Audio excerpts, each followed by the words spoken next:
Vous aussi, vous êtes basé à Aix-en-Provence. Je ne sais pas si vous vous connaissiez, Corinne, hein, avec Jérôme, fondé en 2010. Bien sûr. Et alors, on est sur l'énergie aussi, hein, mais cette fois-ci, vous êtes sur le photovoltaïque. Expliquez-nous ce que vous avez mis en place et inventé, Jérôme.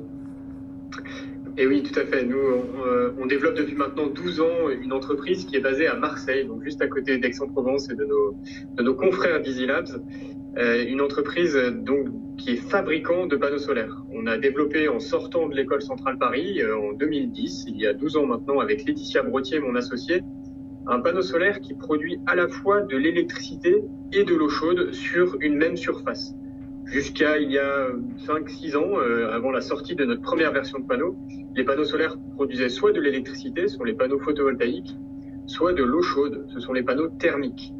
Et en fait, il y a un vrai enjeu à fusionner les deux énergies sur un même panneau, puisque ça permet de délivrer beaucoup plus d'énergie par mètre carré, et ainsi de proposer un panneau qui va être plus rentable que des panneaux simplement photovoltaïques. Alors, si j'ai bien compris, c'est le même panneau qui va à la fois fabriquer, grâce à ces cellules photovoltaïques, de l'électricité, mais qui va réussir aussi à chauffer de l'eau. C'est le même panneau. Voilà, en fait, ça part du principe que les cellules photovoltaïques ne convertissent que en moyenne 20% de l'énergie solaire qu'elles reçoivent. Donc, il y a 80% de cette énergie solaire qui est pas valorisée par le panneau photovoltaïque. Une grosse partie est dissipée sous forme de chaleur, donc on va aller récupérer cette chaleur pour la valoriser. Donc on a développé une sorte d'échangeur thermique dans un laboratoire à Marseille qui est spécialisé dans l'échange thermique. Ça, c'était au tout début du projet, hein, dans les années 2010. Pendant 4 ans, on a travaillé sur l'industrialisation, on a déposé des brevets. Et maintenant, nous avons une usine, un site de fabrication qui est basé dans l'Ain, donc à côté de Lyon, pour des raisons historiques, où nous fabriquons notre panneau, donc ça s'appelle un panneau hybride, qui est un panneau donc made in France, que nous vendons en France à un réseau d'installateurs que nous avons développé depuis toute l'existence de Dualsun. Donc en France, mais aussi beaucoup à l'international, puisque ces panneaux hybrides sont extrêmement demandés en Europe du Nord, où il y a un gros marché pour nous, mais aussi sur des marchés plus inattendus comme l'Australie ou Israël, où nous sommes aussi très présents avec nos panneaux. À qui s'adressent ces panneaux? Plutôt aux industriels, ou peut-être demain aux particuliers aussi, Jérôme? L'utilisateur final du panneau Dualsun, enfin le marché qu'on vise en tout cas dans un premier temps, c'est plutôt ce qu'on appelle le résidentiel.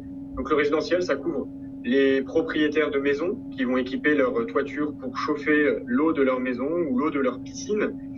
Mais on équipe aussi beaucoup d'immeubles, de logements collectifs, des EHPAD, des gymnases. On a équipé des piscines collectives municipales avec nos panneaux. À chaque fois, c'est le même panneau, donc c'est vraiment une approche très industrielle pour nous.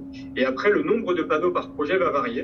Et on a développé pour ça un logiciel en ligne qui s'appelle MyDualsun, qui permet à chaque propriétaire, chaque porteur de projet, de dimensionner son projet pour estimer le nombre de panneaux dont il aura besoin pour atteindre la meilleure autonomie énergétique sur son projet. Très bien. Quels sont vos objectifs pour l'année 2023 en termes de fabrication de ces panneaux? Oui, et actuellement, on a la chance de connaître une très forte croissance chez Dualsun. On a atteint un chiffre d'affaires de 40 millions d'euros en 2022 et nous sommes en passe de doubler ce chiffre d'affaires sur l'année 2023. Donc, avec une bonne partie de ce chiffre qui est réalisé à l'export. Voilà, c'est une très forte croissance avec une belle structuration d'équipe, un très fort enjeu digital, comme je l'ai expliqué, avec notre plateforme de dimensionnement, mais aussi de mise en relation entre nous, fabricants, qui recevons des milliers de demandes tous les jours de propriétaires de bâtiments qui veulent équiper leur maison ou leur logement collectif. Et nous mettons en lien ces propriétaires avec les installateurs de notre réseau, donc les installateurs partenaires de Dualsun. Donc un enjeu industriel pour suivre la croissance de la demande et un enjeu digital pour améliorer toujours nos outils qui permettent d'installer plus facilement des panneaux solaires sur des maisons.